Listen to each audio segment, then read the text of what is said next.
a comment about last week's shiur?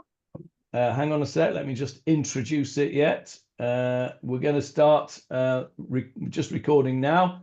So we are back in Shmuel Bet Chapter 1. Last week we talked about the lament of David for Saul and Jonathan. We're going to finish that today. Hannah would like to say something about last week's shiur. Go on. When you spoke about the lament, and Shaul and Jonathan were pleasant and beloved in their life and in death weren't separated, and talked about the Machar Chodesh. I had a thought. I think that if Jonathan would have gone with David, David would have lost respect for him. I think David subconsciously expected Jonathan to go with Shaul. And I think he would have been disappointed, to a certain extent, he would have been disappointed in Jonathan had he not gone with Shaul. Because, as we said last week, David held Shaul in very high esteem. He was God's appointed. He would have expected, I believe, Jonathan to be loyal to God's anointed. I don't know how that sits with you.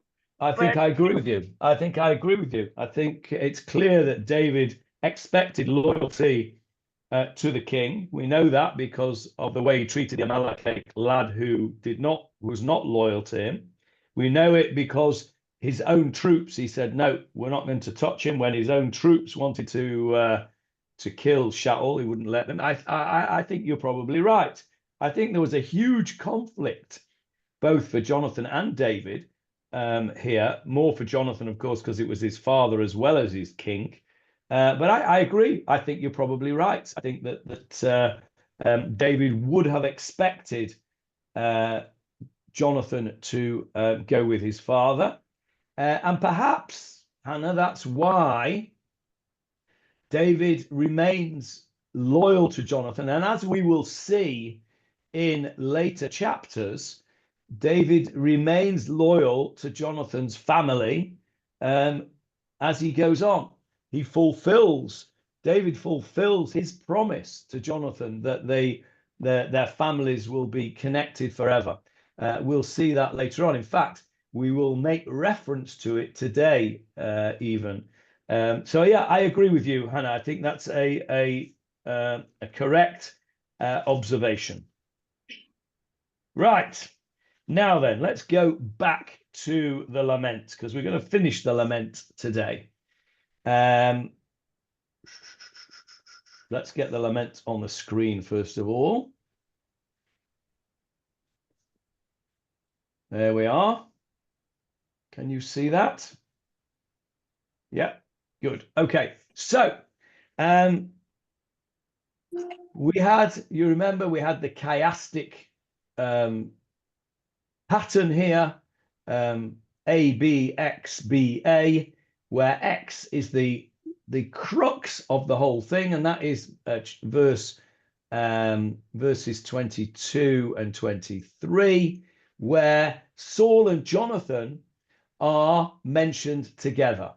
Verse 22, from the blood of the slain, from the fat of the mighty, Jonathan's bow did not turn back, nor did Saul's sword return empty. 23, Saul and Jonathan, his son, were beloved and pleasant in their lifetime, and in their death they were not separated. They were swifter than eagles and mightier than lions. They are grouped together. And that is the main part of the lament. Building up to the lament, building up to the main part, we have Saul. Okay, we mentioned Saul. Where is he? Over here. Here, verse 21. Saul's shield was as though not anointed with oil. Verse 22, verse 22 and 23 are both of them together. And then at the end, we have Jonathan mentioned twice. Okay, we have Jonathan mentioned twice. We have Saul mentioned once and Jonathan mentioned twice. On the way in to the main part, we have Saul mentioned twice there and Jonathan once. Then Saul and Jonathan together, and then the opposite way round, Saul once and Jonathan twice. Over here, verse 24, O daughters of Israel, weep over Saul. Verse 25, Jonathan, on your high places you were slain. I am distressed for you, my brother Jonathan. You were very pleasant to me. Your love was more wonderful to me than the love of women. So what you see from this is that David is equally dispensing kavod, if you like, to both Saul and Jonathan. But he talks in different terms about each of them. They are both given great honor. They're given equal honor. They're each mentioned 4 times in the lament, and they're built up to the middle section where they are clumped together. So there's no suggestion that Saul or Jonathan is, if you like, more beloved or more honored. Jonathan is more beloved, and that's what the point that I'm making. At the end of this, we see verse 26, I am distressed for you, my brother Jonathan. You were very pleasant to me. Your love was more wonderful to me than the love of women. This is a very personal lament of David for Jonathan. The lament of David for Saul is of a subject to his king. Okay, we don't see that David says that there was a love between David and Saul. There was a respect from David for Saul because he was the God's anointed. And that's why we see when he talks about Saul, it's about the anointed with oil over there. He's always referred to, as Hannah said early on, as the anointed of God. But Jonathan, he is a much more personal lament. I'm distressed for you, my brother, Achi. Okay, that word Achi, my brother. A very commonly heard expression here in Israel. If you ever hear an Israeli referring to you as Achi, beware. Okay, because usually there's something unpleasant coming if he calls you Achi. He's softening you up. But here, Achi really means Achi. He was like a brother. David and Jonathan were like brothers. Why are you smirking, Peter? You've obviously got experience. I think Achi is not always I think there's a positive element to Achi. Mostly. Okay, maybe I'm over cynical. Okay. Sali alecha achi Yonatan. I'm distressed. Sali. We've had that expression before, haven't we? Where do we have that expression? Sali. When you hear of somebody dying. Yeah, in modern Hebrew you would say Tsali. I'm sorry to hear of that. Where do we have that in davening? Tsali. Tachanun. Tachanun, correct. Thank you, Bino. Tachanun. Tsali ma'od. Right? Beginning of Tachanun, when we do Nefilat Apayim. Vayomer David el Gad. Tsar li ma'od. Yes, Johnny, you remember it now? Yeah, Vayomer David el Gad. We'll come to it in a few chapters' time. Tsar li ma'od. I'm very distressed. Tsar li, I'm distressed for you. Achi Yehonatan, my brother Jonathan. Na'amta li ma'od. There's an interesting expression. Na'amta li ma'od. What does that sound like to you? Naim, you're very pleasant to me. You're very... Yeah, when you meet somebody in old-fashioned English or Scottish, what do you say? You say, how do you do? Pleased, right? Pleased to meet you. Pleased, you say, how do you do? Pleased to meet you. And in Hebrew, the equivalent of pleased to meet you is? Naim lakir. Naim lakir or naim ma'od. Yeah, naim ma'od. Saying the same words. This is the past tense, that's all. Na'amta li ma'od. You were very pleasant to me. It was great that I knew you. Nifla, nifla'ata ahavatcha li me ahavat nashim. Your love was more wonderful to me than the love of women. And this is a statement here which has been taken by some more modern and risque Meforshim to indicate that there was something more than a platonic relationship between David and Jonathan. If you want to read about it, you can Google it. There's lots of people out there who want to suggest that they had a gay relationship, and they bring all sorts of different proofs in the psukim, and this is one of them that they bring, that David was actually in love with Jonathan in a more than platonic way. If that's what floats your boat, then that's fine. It is not mainstream, as you will be imagining, not mainstream arts. You won't find it in an art scroll, let's put it that way. So there you are.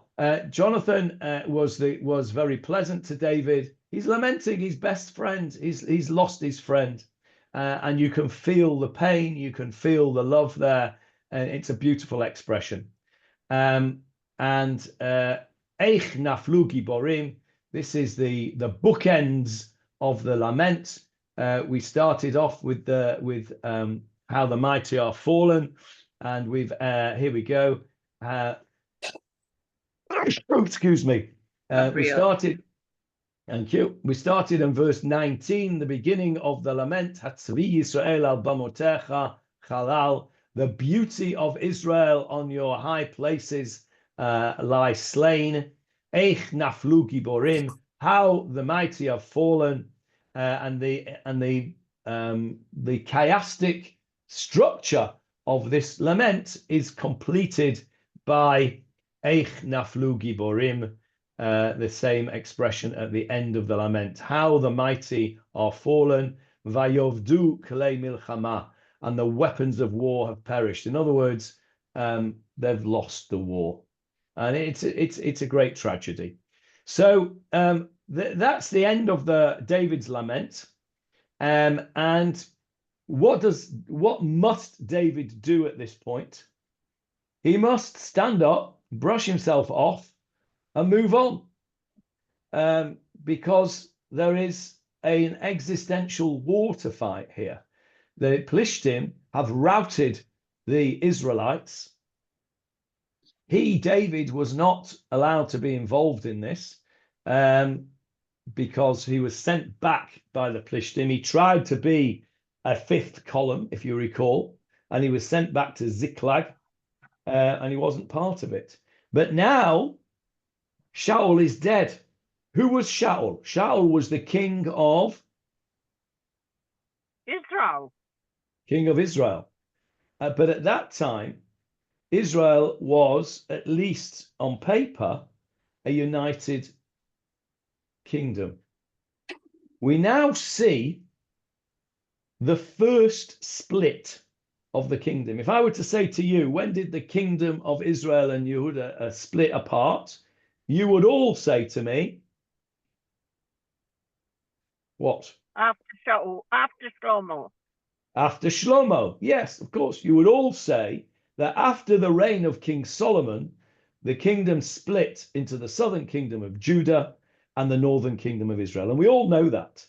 But what is not so well known is that actually at this point in our story, after the death of Saul, there was a split in the kingdom. There was a kingdom of Yehuda with a king. Who was the king of Yehuda? Have a guess. Have a guess. Well, Have a guess. Who was the king of Yehuda?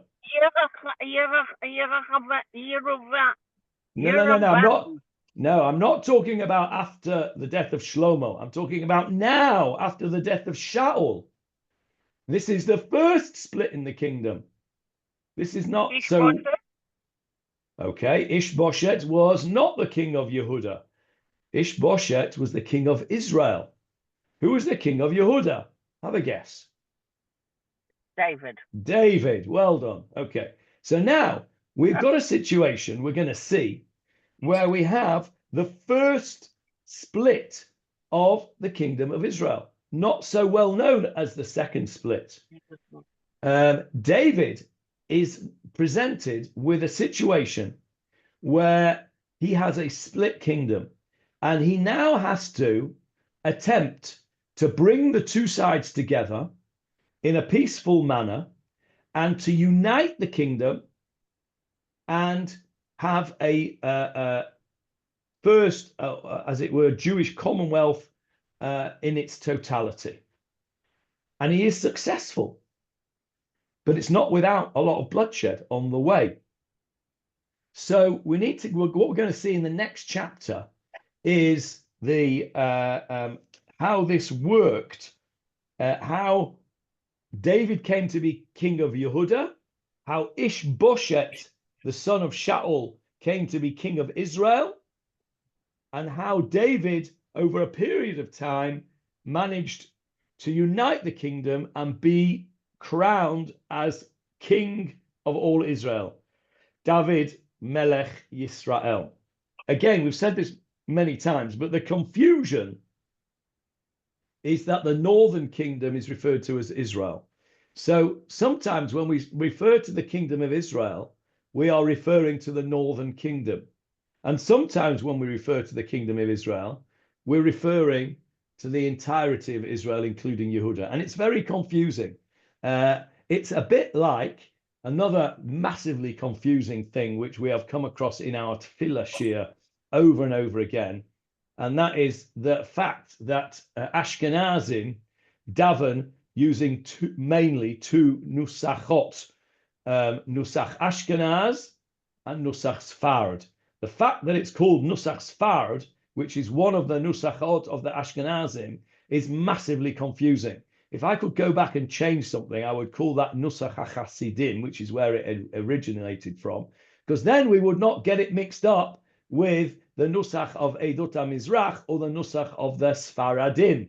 And it's really confusing. So this is a similar thing. If I had my time and was able to go back in history, I would call the northern kingdom of Israel something completely different. I'd call it Ephraim, who was the leading tribe. So that when we referred to Israel, Yisrael, we would mean the entirety of Israel. That would be the northern kingdom and the southern kingdom. And when we referred to the northern kingdom alone, we would just call it Ephraim rather than Israel. But that, unfortunately, is not the situation. So every time we talk about the kingdom of Israel, we actually have to define what we're talking about. Because sometimes we'll be referring to the northern kingdom of Israel, excluding Yehuda and Binyamin. And sometimes when we say Yisrael, we'll mean David Melech Yisrael, the whole of Israel. So it's a bit confusing, and we just have to be sure that we know what we're talking about each time. So let's go on now to chapter 2. Question before chapter 2.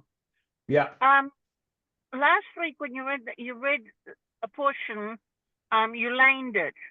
I was wondering, does the Eidot HaMizrach have the same laning that Ashkenazim have?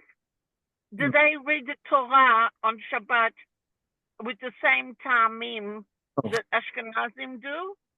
They have the same ta'amim, but they sound completely different. But they're the same ta'amim. They stop in the same places.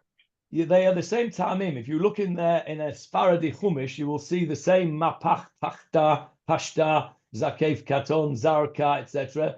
They look exactly the same, but they sound completely different. And not only that, even within Ashkenazim, there are slight differences.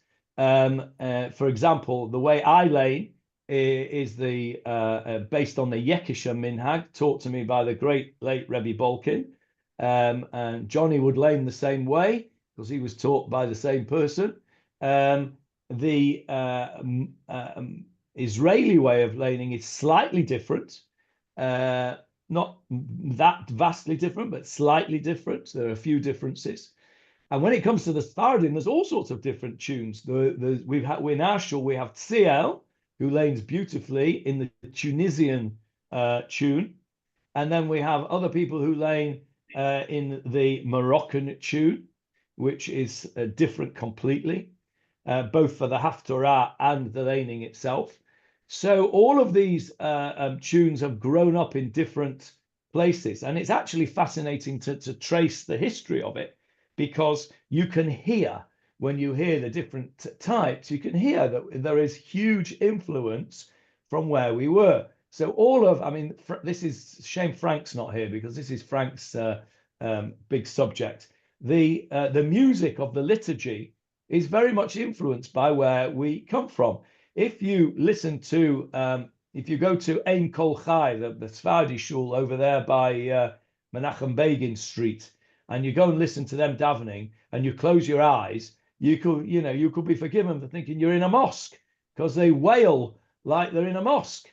And if they come to our shul, or they were to go to a Minhag Anglia shul, let's say, their Sephardim could be forgiven for thinking they were in a German church, because our music is heavily influenced by the German High Church. Minhag Anglia tunes that you all know, the Adon Olam that we all brought up with, it's a very, very clear influence from the German church. And the Sephardi and the Spanish and Portuguese are different again. They're very much influenced by the Spanish Muslims, a slightly different way of doing things.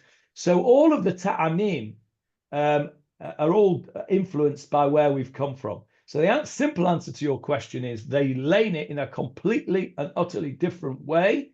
And one is you can't even compare one to the other. The Sephardim and the Ashkenazi way of laning is very, very different indeed.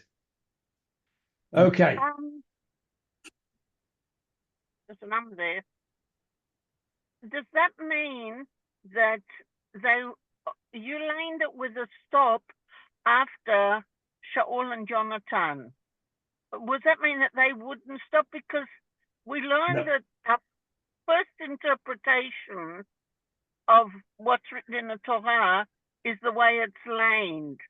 And if they lane it different, do they have a different interpretation of the psukim? No. Maybe I didn't make myself clear. They have a different ta'amim, but they still stop in the same places. So an etnachta is still an etnachta, which is like more than a comma. I suppose it's a semicolon. A sof pasuk. In fact, I would go as far as to say that the Sephardim are more makpid about their sof pasuk. They're more careful about the end of their pasuk than we are sometimes in the Ashkenazim. If you get a bit stuck and you're not quite sure, and you forget the tune and you make a bit of a mistake, and you go through what I used to call traffic lights, what Rabbi Balkin used to call traffic lights. You can't go through traffic lights. And if you go through the traffic lights, if you're a Sephardi, you get pulled up and you have to go back and lane it again. You should do in an Ashkenazi as well, but we don't always do so. No, the stops are the same place, Hannah. It's just that it sounds different. So the explanations still fit because they stop in the same place. I always get the impression that the Sephardim know what they're saying when they're laning. Well, generally speaking, the Sephardim with davening, we Ashkenazim could certainly take a leaf out of their book. First of all, they say every word, and they don't mumble it like some of us do. And I also get that impression. I remember especially with the Haftarah. I remember the first time I went to Gibraltar. And I went to shul there in Gibraltar. I was absolutely amazed in a very positive way. There's 3, 4, 5-year-old kids there davening the whole of davening on Shabbos morning, off by heart, every single word. Including the Akedah and Korbanot, everything. They knew every single word. It was absolutely amazing. And we could certainly learn a thing or two from that. Right, let's move on to chapter 2. Johnny? Yes, Peter. I want to say that the first time I met a Yemenite family, they said to me, you're a vuzvuz. Vuzvuz is how the Temanim, and I think most of the Sephardim talk about the Ashkenazim, because that's what they do when they're davening. They mumble, and it sounds like vuzvuz, vuzvuz. I've never heard that expression, but I relate to it. Yeah. And I'll tell you what, I relate to it because when you said that, I knew exactly what you meant. And I can tell you that when I was about a little boy, anyway, I was at Jewish day school. I was a little boy, 5, 6 years old.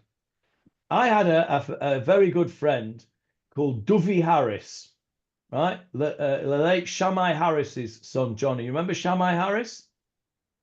Okay, so Dovey Harris was in my class at school. And his name was obviously David, but he was known as Dovey, okay? And when I heard people davening, I thought they were saying his name over and over again. I couldn't understand it. Why is everybody saying Dovey's name? Because it just sounded to me like they were going Dovey, Dovey, Dovey, Dovey, Dovey, Dovey, Dovey, Dovey, Dovey, Dovey. And I absolutely thought for quite a period of time that davening consisted of saying Dovey Harris's name over and over again. So I relate very much to that. You just took me back 60 years, Peter. Thank you for that. Right, let's get on to chapter 2. There's another explanation also for why Ashkenazim are called vuzvuz. Go on. At the beginning of the state, when a lot of the Ashkenazim came from Europe and they spoke Yiddish and they didn't exactly understand something, they used to say vuz, vuz, vuz. Ah, that's so good. After that, they were called vuzvuzim because they were always walking around, asking vuz, vuz, Like, that's what brilliant. Did you say? That's brilliant. I didn't know that. That's fabulous. Okay. It's amazing the things you can learn out of Shmuel Bet, isn't it, really? Right. I love that. That's great. Okay. Let's go on to chapter 2. Vayehi acharei chen. And it was after this. So, as I said earlier on, David has now got to get his act together. He's got to, if you like, get out of mourning mode and move on. And he says, Vayishal David Bashem. David asked Hashem. Now, there you have something which the author of Tanakh has slipped in there subliminally to contrast David and Shaul. Because one of the criticisms of Shaul in his kingship was that he did not ask Hashem whether he should go out to battle on each occasion. And he's criticized for that. So here, right at the beginning of David's reign, we are told, right from the beginning, the very, very first thing he does, Vayishal David Bashem. David inquired of the Lord, Lemor, saying, Ha'e'eleh ba'achat arei Yehuda. Shall I go up into one of the cities of Judah? Now, why is he asking that? What's the real question there? Where is he at the time? First of all, where is he when he says this? Ziklag. Ziklag, right. And where is Ziklag? Eretz Pleshet.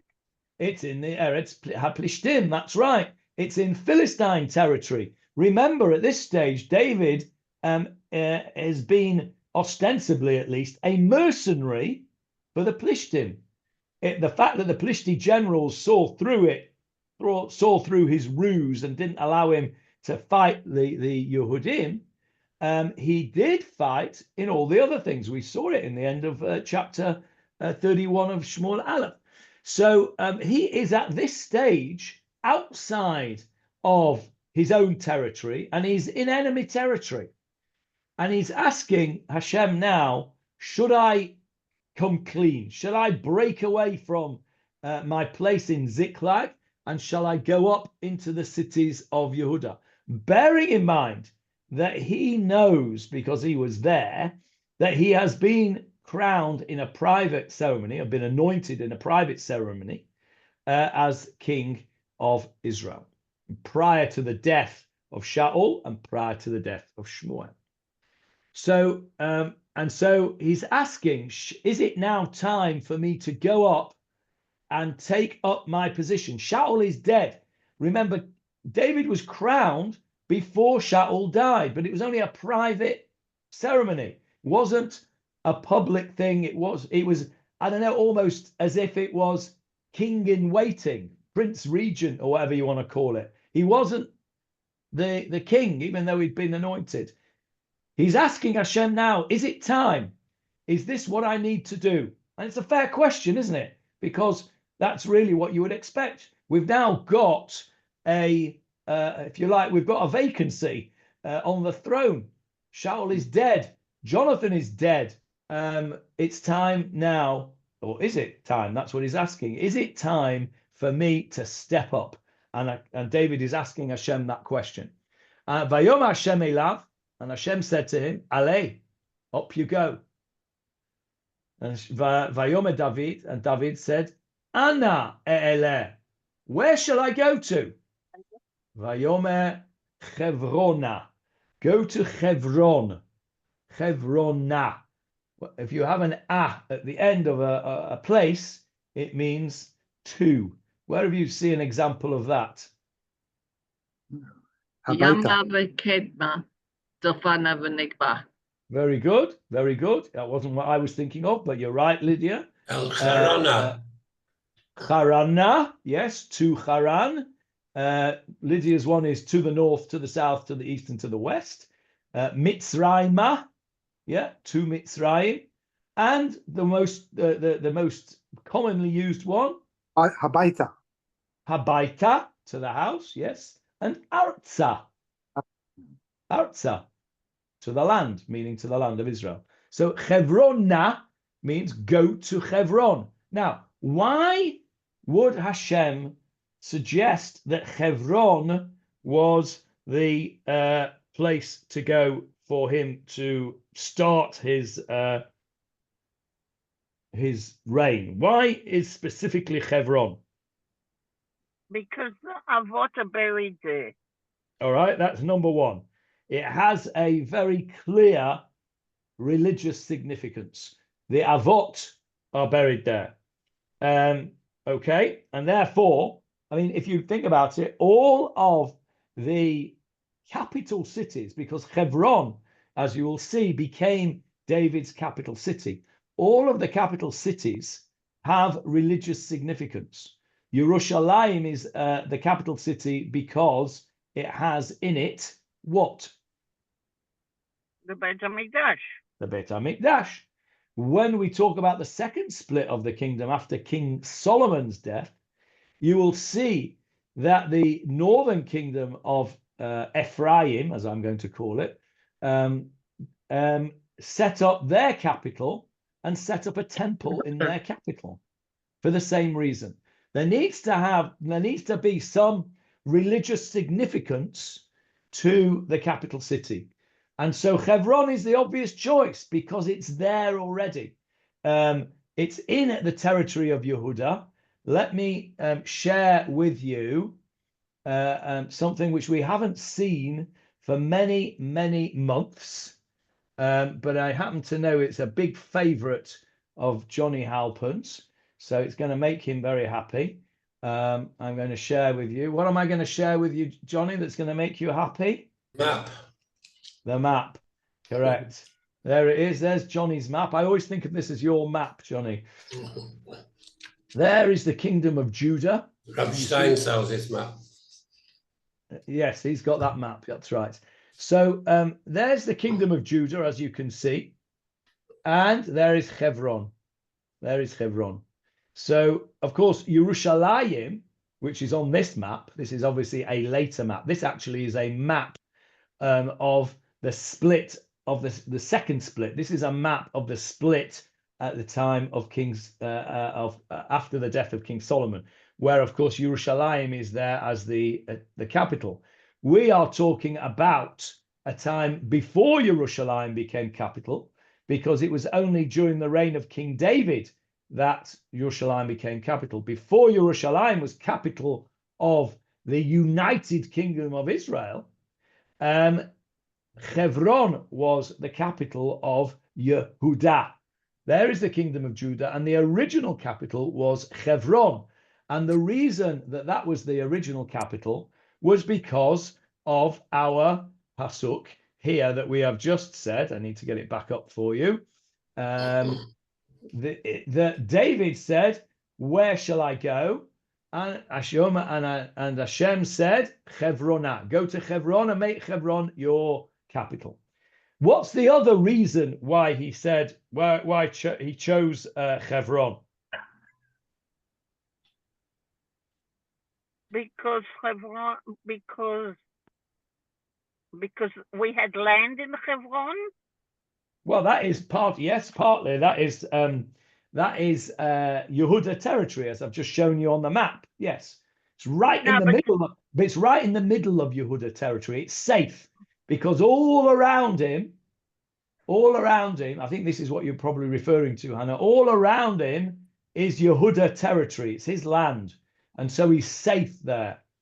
And there's another reason as well. Let's have a look in chapter 30 of Shmuel Aleph, which is on the screen for you. If we have a look over here, this is when David came back to Ziklag and he found that his wives and children and property had been raided by the Amalekites. Remember that? What did he do? He went off to the Amalekites. He freed the hostages and he brought back the spoil from the Amalekites. And what did he do with that spoil? Can you remember? Well, you don't have to remember because it's on the screen for you. Look at verse 26.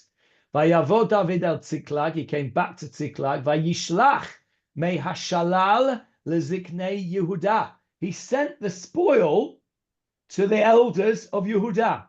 And where did he send it to? Well, let's have a look what he said first of all. He said, Hinei lachem bracha mishlal oivei Adonai. Here is a gift, bracha.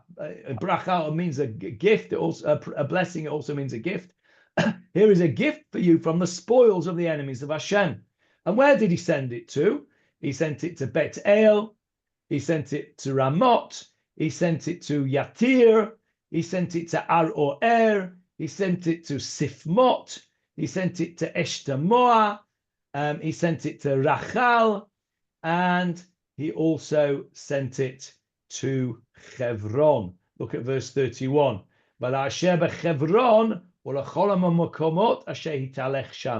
To Hebron and all the places which David and his men had frequented. So Hebron was his natural home. So we've got three reasons why Hebron was chosen. One, it was a place of safety. It was right in the middle of Yehuda territory. So he was surrounded by his own men. He had already sent gifts to them, so they would be very well disposed to him, and they were used to him being there. And, of course, the religious significance of the place. So that's why he went up. Now, let's just have a look at these two psukim. What is the key word? Well, let's do verse 2 first. Vaya'al sham David. David went up there. V'gam shtei nashav, his two wives, Achinoam, a Yisraelit, va'Avigail, Eshet Naval HaKarmeli. He went up there with his two wives, Achinoam and Avigail. Who is conspicuous by her absence in that pasuk? Michal is conspicuous by her absence. And who else? Avril Links, you should know this because you were talking about it in the Gemara share the other day. Who was Michal's sister? Meirav. They were also the wives of David, were they not? We've just spent the last 2 weeks in the Gemara share talking about the wives of David. We've been talking about whether the marriages of David to Michal and Meirav were legal or not. So here, David went up there and his two wives, Achinoam and Abigail. Where's Michal and Meirav? Why aren't they there with him?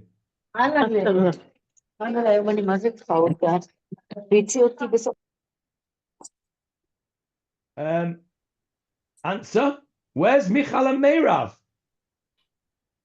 Why are they not mentioned here? Where were they? All right, I'll ask the question differently. Where weren't they? Well, they weren't with David because Meirav had been given to who had Meirav been given to? Come on, those of you in the Gemara share. Yeah, I've forgotten the name. Paltiel. No, not Paltiel. That was Michal. Michal was given to Paltiel. Who was Meirav given to? Something with an aleph. You're right, something with an aleph. Correct. David, come on. David Marks, you've not said anything today. Who was Meirav given to? David, come on, tell us. Can't remember? Adriel. Adriel, you remember now, of course. Okay, so the reason that Michal and Meirav are not mentioned here is because they're not there. They're not yet with David. You will see later on that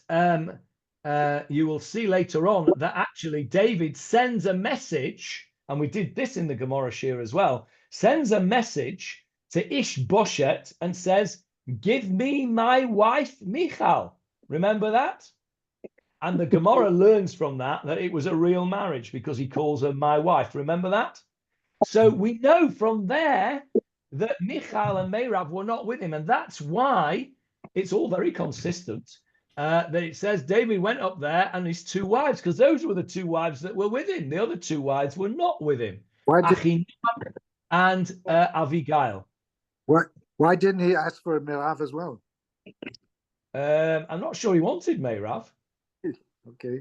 Meirav had was probably Asur to him, by the way, at that time. She'd already given birth. She'd already been given birth to 5 children. Whereas we do know from the Gemara, don't we, that Michal and Palti did not consummate their marriage, and so therefore Meirav died, didn't she? Well, according to Rabbi Yossi, Meirav died. That's true. That's a good reason why I didn't ask for her. But even according to the other opinion, she would have been Asur to him, because if she was married to David and then given to somebody else and has had relations with somebody else, then she can't go back to David. Well, that's why Palti was such a great tzaddik, because remember, he put that big sword in the marital bed and never consummated the marriage, which allowed David to have Michal back and be his wife. So this is all very consistent. It would have been very upsetting if we'd have said, this pasuk would have said that David went up there with Michal and Meirav, because that would have made our Gemara share completely untenable. But thank God the author of Tanakh did not put us in that situation and has told us that he went up there with his two wives, Achinoam and Abigail. Abigail, the wife of Naval. I probably would have been more accurate to have said the widow of Naval, to make it clear that she was no longer an Eshet Ish, a married woman when David took her. Anyway, that's it. Now, Tantel says that she was the former wife. Former wife, yeah, that's it. Correct. Now, next verse. Va'anashav asher imo, and the men who were with him, He'elah David ish ubeitel. David brought up. He'elah is a causative form. Vaya'al is the active form. Vaya'al means he went. He'elah means he brought up. It's a passive form. So he brought the men with him. Vayeshvu ba'arei Chevron, and they settled in the cities of Chevron. Now, those 3 psukim, what is the key word which is repeated over and over again in those 3 psukim?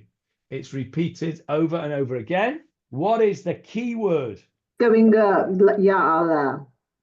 Aliyah. yeah, Aliyah, a lot. Aliyah. Aliyah. This is the psukim of Aliyah. David and his men made Aliyah.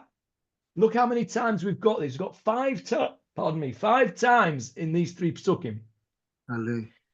Vayishal David Hashem lemar ha'ele, shall I go up? Vayom Hashem, Hashem says, Ale, go up. Vayom David says, Ana e'ele, to where shall I go up? That's 3 times. Vaya'al Sham David, 4 times. And here, He'ela David brought up his men. 5 times we see this word meaning aliyah. This is the key word. This is an indication that fortunes of the Israelites are about to change. We are at a complete nadir at the moment. Shaul is dead. Jonathan is dead. The army of Israel were defeated. Har Hagilboa is being cursed by David. Naflu Giborim. How the mighty have fallen. We're in a very, very bad way here. There's only one way forward, and that is Up. Up. And that is why we're told here, this is key. This word is key. This is the word aliyah is a word of hope. Okay, think about the modern use of the word aliyah. The first, when was the first wave of aliyah? The end of the 19th century. The people running away from Eastern Europe. They made aliyah. That was the first aliyah. Then there was the second aliyah. Another group of people. And how did they arrive here in this land? With hope in their hearts for a better life, for a better future. For what? For independence. Instead of being subjugated, they were independent. Whichever way you look at it. And, I don't know about you, I feel that right now. More than ever in my lifetime, I feel that the only place where we can be independent and not subjugated is in this land. It's an aliyah. Those people who are making aliyah now, speak to them. You don't speak to my son who made aliyah in the summer. He'll tell you it's a different feeling. Because now that's an uprising. It's a future. Aliyah is the word of the future. And here, at this Hebron point, is the one place we can't go to. well, Okay. we can't. You can't go unless you're in an armored bus. That's true. Yeah, There's true. work. There is work to do. That is true, Johnny. It is a work in progress. You're absolutely right. It's ironic, isn't it? What's another irony, by the way? Another irony is that there are 3 places in the Torah and Tanakh where our ancestors actually purchased pieces of land in the land of Israel, as opposed to conquered it by armies. What are those 3 places? Hebron. Hebron is one. Beersheba. No. Beersheba was an agreement, but it wasn't purchased. David, where else was purchased? Shem. Shechem, which is today called Nablus. Nablus. And the third one, David? Yerushalayim. And in specifically, Eastern Yerushalayim. Okay. And the irony is that the 3 places that we actually have, if you like, scriptural proof that we actually purchased those lands are the 3 places we can't go. The 3 most disputed places: Hebron, Shechem, and Yerushalayim. Hebron, Nablus, and Jerusalem, and East Jerusalem. It's an irony which I don't know, it comes back to me quite a lot. So you're right, Johnny. Yeah. Hebron is a work in progress, and that's why, by the way, I mean, I'm not giving them right or wrong, because I'm not sure it's right for them to be there at this particular time. But those hardcore settlers who go there and say, no, Hebron is ours and I'm not moving, I've got a certain respect for them. I'm not sure it's right because they're putting other people's lives at risk and the number of soldiers that have to go and look after them and etc. So it's a difficult debate, really. But on the one hand, at least, let's put it this way, they are living, they're living the Tanakh. And one has to actually, at least on that particular aspect, give them credit. So aliyah, it's interesting that word aliyah is the key word of those three places. Johnny. Yes, David. Would you like to compare the aliyah there mentioned there, which is at a crucial point in Israel's history, to the aliyah mentioned at the beginning of Sefer Shoftim, which was another crucial point in our history? The beginning of Sefer Shoftim. Yeah. All right. Well, let's go and have a look and see what you're talking about. I mean, I can compare it to the beginning of Sefer Yoshua very simply because that was the first time we came into the land. Let's see what David is talking about. So there is chapter 1 of Shoftim. And it was after the death of Yoshua. Okay. So there's your comparison with the death of Shaul, I assume, David. Is that what you're saying? Yes. The children asked of the Lord, saying, shall we go up for us against the Canaanites to fight against them? Wow, it's exactly the same thing. Wonderful. Carry on. Okay, well, let's just compare, first of all, what you've said. Acharei mot Yoshua, and we've got here Acharei Chain. It doesn't actually say after the death of Shaul, but we've just lamented Shaul. So that's exactly the same. Vayishalu b'nei Yisrael b'Hashem. The b'nei in Shoftim, the b'nei Yisrael asked Hashem. Vayishal David b'Hashem. The exact same words. All right. Mi ya'aleh lanu et haKnani. Shall we go up to the Canaani? And Vayoma David. What does he say? Ha'e'eleh ba'achat arei Yehuda. Shall I go up? All right. Let's carry on. Vayom Hashem Yehuda Ya'aleh. And he says, Yehuda shall go up. Yehuda shall go up. And who is that? Who is the leader of Yehuda? David. Excellent. Okay. And then Yehuda and Shimon went up to fight the Canaanites. Okay, excellent. Thank you, David. And the next verse as well. Vaya'al Yehuda. Okay, yes, Vaya'al Yehuda. And what do we have in ours? We have Vaya'al David, I think. Yes, Vaya'al Sham David. Exactly the same. Yeah, I've never noticed that. Well done. Excellent. All right. So there we've got a clear comparison. Let's just think about this. How long was oh no, that was the beginning of Yoshua. I was going to say there's a comparison there about how long it took, because we said earlier on, before we started this shiur, that the Kibush Haaretz, it took 7 years to conquer the south, and 7 years to conquer the north. How long was David in Yehuda for before he became king in Israel? I think it was 6 years, but we will learn it shortly in the next few chapters. Okay, we've got a couple of minutes left, and we will just begin this next bit and give you some homework. So, verse 4, Vayavo Anshe Yehuda, and the men of Yehuda came. Where did they come? Where did they come to?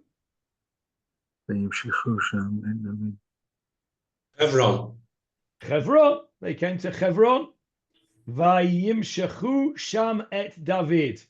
And they continued. No. Anointed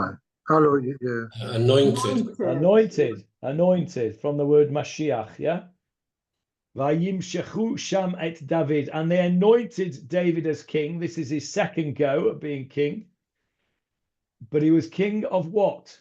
Lamelech al Beit Yehuda. He anointed him king over the house of Yehuda. He's not yet king of Israel. He is king of Yehuda. Okay, he's only going to become David Melech Israel later when he has united the kingdom. We have a split in the kingdom here. We have a king of Yehuda, David, and we're going to see later on in verse 9. Let's just whiz over to 9. We'll come back to the rest next week, but just let's whiz over to verse 9. Well, verse 8, I suppose we have to start at. Va'avner ben Ner, Sar Tzava, Asher Shaul. Avner, the son of Ner, the general of Saul's army, Lakach et Ishboshet. He took Ishboshet ben Shaul, the son of Shaul, V'yavreu Machanaim, and he brought him to Machanaim. I'll show you next week where Machanaim is. Vayamlichu el Gilad, ve'el Ashuri, ve'el Israel, ve'el Ephraim, ve'al Binyamin, ve'al Yisrael kulo. And he made him king over all these places. We'll talk about it in detail next week. And over all Israel. So at this point, you have a split kingdom. You have Ishboshet, the king of all Israel, except for Yehuda. And you have King David, king over the house of Yehuda. So at this point, we have the split in the kingdom, an official split in the kingdom, the first split in the kingdom. And again, as I said, if I'd asked you the question, when did the kingdom split? You would have all said, and I would have said as well, after the death of King Shlomo. But we need to recognize there was a split before that. And this is the first split in the kingdom. We'll see over the coming chapters how David manages to bring that together. And then eventually, when we get into Sefer Malachim, we'll see, sadly, how that united kingdom lasted only, how long did it last for? Not very long. 73 years. That's all. 73 years. So we will see this one. Here we've got a split, then we have a united kingdom, and then we have a split again. So we'll do a bit more next week. First split was the split of the Red Sea, I thought. Yes, the first split was the Red Sea, but not the first split of the kingdom. Although you may be right there, Johnny, because what do we say about the Red Sea? Shneim Esrei Gizrei Yam Suf. Where do we say that? We say that in Davni. There were 12 Gizrei Yam Suf, meaning channels. Each tribe had its own channel across the Yam Suf. So in some ways, there was a split of the kingdom in Yam Suf. Don't think that's what you meant, but you're right. Okay, so what have we done today? First of all, we have we know what a vuzvuz is. That was really interesting. We have two explanations what a vuzvuz is. We have seen that there was a split in the kingdom here. We've seen that this was an aliyah. The author of Shmuel Bet is telling us that this was a very poor time in Jewish history, and we're going forwards with aliyah. And we're going to see next week how the two kingdoms came together. We'll start that at least in the beginning of next week. So the homework that I wanted to give you is on verse 4. We didn't get to do verse 4 properly. The men of Judah came and anointed David as king over the house of Judah, and they told David, saying that the men of Yavesh Gilad had buried Saul. I want you to tell me what is the significance of the men of Yavesh Gilad. Okay, that's your homework for next week. What is the significance of the fact that the men of Yavesh Gilad buried Saul? Okay, that's your homework. And Bezrat Hashem, will I see you next week? I'm not sure, because I'm actually traveling next Monday. I can't remember. Oh, it's Sunday. Do we do this? Yes, we'll be here next week, please God. Yes, next Sunday we will find out the answer to that question, please God. So that's your homework. Jacob. Yes, David. Yes, David. Yes. Just one very quick point on how we started the share, the David-Jonathan relationship. A couple of very interesting articles in Koren, one of which suggests that in other Semitic languages, the root Aleph Hey Bet is used to describe a relationship between parties to a covenant or a treaty. And we know, you quote it frequently, the covenant that David and Jonathan made at the end of the Shabbat Machar Chodesh Haftarah. Right. So if you go along with that, then it's clear that. But even if you say that, David, you've still got. Let's just go back on the screen a second. You've still got the issue right at the end of the lament, which says that your love was more wonderful to me than the love of women. That is still that's not a treaty of peace. You're right. I'm sure that there's a treaty that was there, and we've mentioned it many times, as you said. I think that the fact that he says this is greater than Ahavat Nashim gives it another level. It takes it to a different level. Take a look at the Koren during the week. Okay, the Koren that you gave me, that Koren. Yeah. Okay, I've got it in front of me. I have it open all the time. I don't look at it during the shir. So let's have a look. You got one on page 224 and the other on page 226. Okay, 224. Beloved and dear. David calls Shaul and Yonatan beloved and dear. Each of these words had specific connotations. Dear is an epithet regularly applied in Ugaritic literature to good gods and kings. It conveys not just pleasantness, but nobility. Okay. Moreover, in the ancient Near East, both Na'im and Ahav had political implications. Okay, that's what you just said. Okay, now what's it say about Nashim on page 226? Let's have a look. Love of David and Jonathan. There are many types of love: conjugal, erotic, filial, fraternal, maternal, paternal, platonic, profane, and sacred, to mention just a few. Okay, that's long, this. I'm not going to delay you. I'm going to read it, and maybe if I can, I'll photograph it and send it on a group, and we'll have a look at it maybe beginning of next week's shiur. Okay, Shavua Tov, everyone. Thank you, Johnny. Thank you, everyone. Thank you. Bye.